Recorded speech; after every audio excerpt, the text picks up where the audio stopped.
Assembly 19चा फरक काढला तर 20 लाख आहे. पण आत्ताची खासदारकी आणि आत्ताची आमदारकी ह्याच्यामध्ये जर आपण फरक काढला तो हा फरक येतो 74 लाख.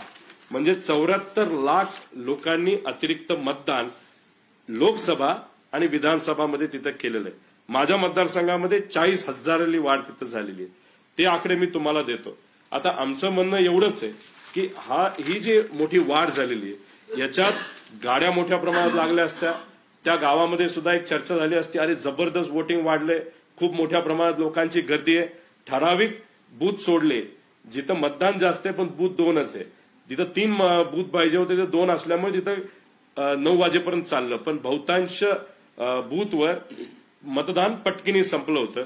तर 74 लाख ही जी ग्रोथ तिथं झालेली आहे त्याच्या खोलात जर आपण गेलो, भोसरीला 1 लाखाची वाढ लोकसभा आणि विधानसभा झालेली आहे आणि तिथं बीजेपीचा उमेदवार निवडून आला.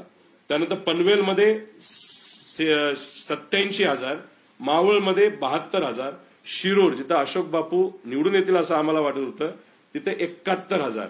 आणि ही मेजॉरिटी जी वाढ झाली जिथं जिथं झालेली आहे तिथं महायुतीचा उमेदवार मोठ्या प्रमाणात निवडून आलेला आहे.